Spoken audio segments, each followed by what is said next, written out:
Welcome to the Athena Wellness Podcast, the show that invites you to take a seat around the community fire and listen to stories that inspire. I'm your host, Kathy Robinson, author, coach, and founder of Athena Wellness, a company that's dedicated to supporting you on your journey to live more wholeheartedly. Before we begin the show, I wanted to let you know that at the time of this recording, I have 2 one-on-one coaching packages left for the winter season. The From Type A to Type B coaching program is a transformative journey that's compassionate yet results-driven, perfect for those ready to reclaim a life dream. If you're looking to transition out of a corporate career, reinvent yourself, write that book, start that business, or optimize your holistic well-being, visit athenawellness.com/coaching or click on the link in the show notes to learn more. You can book a free, no-pressure clarity call with me at your convenience, and I welcome the opportunity to speak and work with you.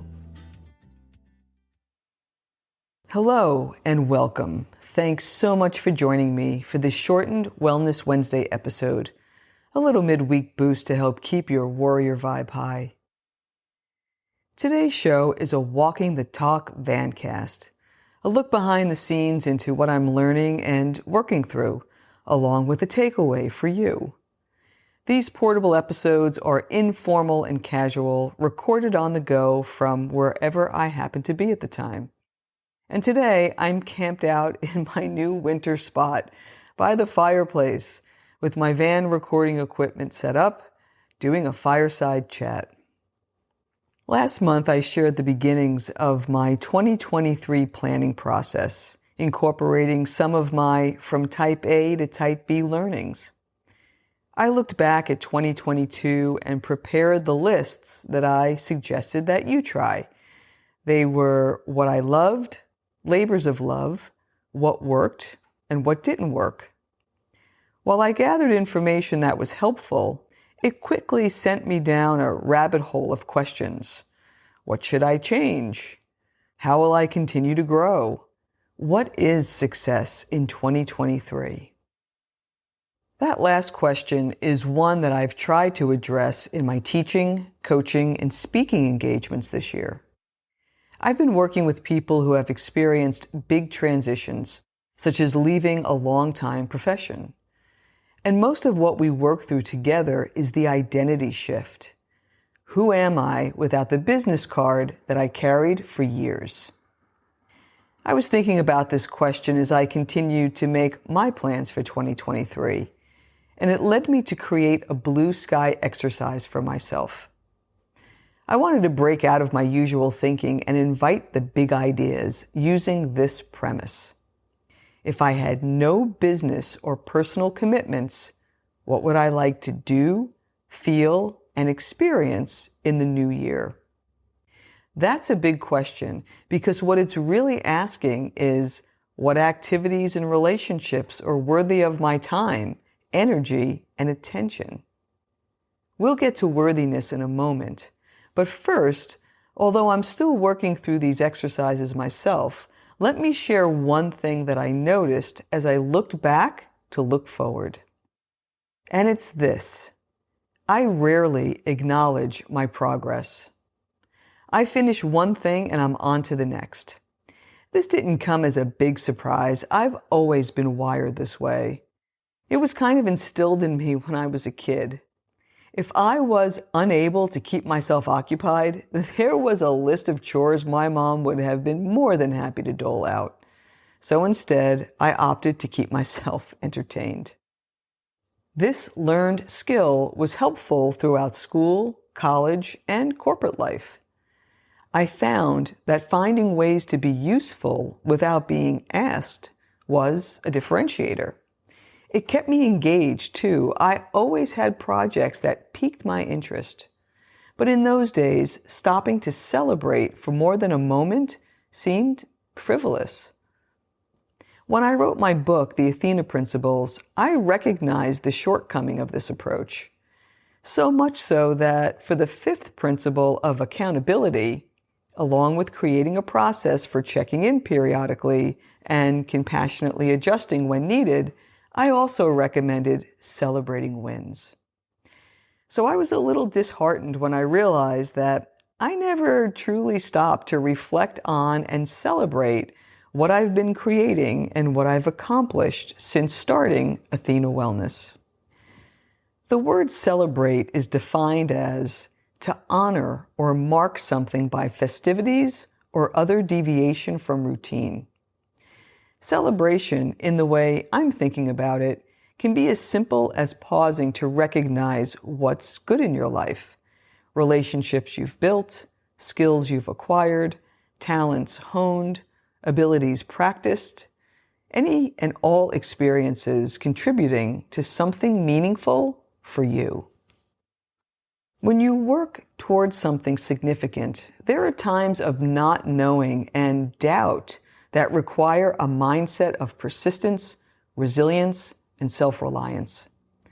Mindfully marking your progress can act as a fuel source and motivate you to keep going. When you consciously acknowledge your experience, you're honoring your journey and who you are now. From a wellness perspective, anything positive that breaks your routine can create well-being, which reduces stress and can even release some feel-good hormones. Celebration can also lead to feelings of abundance and make you more productive in a healthy way. And this is where self-worth comes into play. Self-worth runs deep within us. It's who we are without our degrees, careers, professional titles, or possessions. It's defined as our own sense of value as a person. It's about owning all of who we are, including the parts in shadow and light. And it's about how we honor our worth through healthy boundaries, self-care, and giving voice to what's important to us. With a strong sense of self-worth, we're better able to own our feelings, actions, and lessons learned. And we're able to respond to situations with empathy, always looking for a mutually agreeable solution. So when we bring together self-worth and celebration, we take the time to notice how we're empowering ourselves in this moment. When we do this repeatedly, we strengthen our relationship and trust with our inner knowing, which leads to increased confidence as we take the next step. With this as a backdrop, I've been wondering how I can invite more celebration into my days. Maybe for 2023, it's as simple as keeping a running list in the back of my notebook of how I'm growing, what I'm learning, what risks I'm taking, how I'm playing bigger, how I advocate for myself, when I defend important boundaries, or when I make time for self-care. I'm going to play with that idea during my retreat time between Christmas and New Year's. And now to you. My invitation for you starts with a question. When was the last time you celebrated yourself? And then the follow-up. How might you invite celebration into each day? Here's a few ideas to get you started. The first is to name it. What are you celebrating and why is it important to you? It can be as simple as noting it in your journal or including it in your thoughts as you fall asleep at night. It's a nice way to drift off after an active day. The next is be grateful. Who helped you get to this celebratory milestone? Spend a moment in gratitude for them, along with what you're celebrating and how it makes you feel. Next is to break the routine. How might you commemorate the occasion by giving yourself an interruption to the everyday norm and the disciplined action that got you here? The reward process itself will give you a nice dopamine boost. Next is share it. Who can appreciate your happiness? Your partner, a few close friends, fellow business associates? The process of being witnessed allows you to learn how to receive positive feedback adding to the feel-good loop. And lastly, incorporate it. How might you include a celebratory review in your weekly or quarterly prep process? By making celebration a habit, you'll feel more present and rooted in your own power and positive mindset. Developing the ability to celebrate who you are and where you are will help you ride a wave of self-worth into 2023. And that feels like a very healthy way to start the new year. I'll leave you with a similar sentiment from Oprah Winfrey, who has said, "The more you praise and celebrate your life, the more there is in life to celebrate." Thank you so much for joining me today. I know there are many ways you can spend your time. Thank you for choosing to spend it with me. Until our paths cross again, be kind to yourself and show your warrior spirit some love. If you know anyone who could benefit from today's episode, please pass it on. And many thanks for supporting the show by subscribing and leaving a review. It means a lot, and it helps others find their way to our circle. If you'd like to access the show notes, have a question you'd like addressed on a future episode, or would like a transcript of this episode, visit www.athenawellness.com/podcast. Until next time, be well.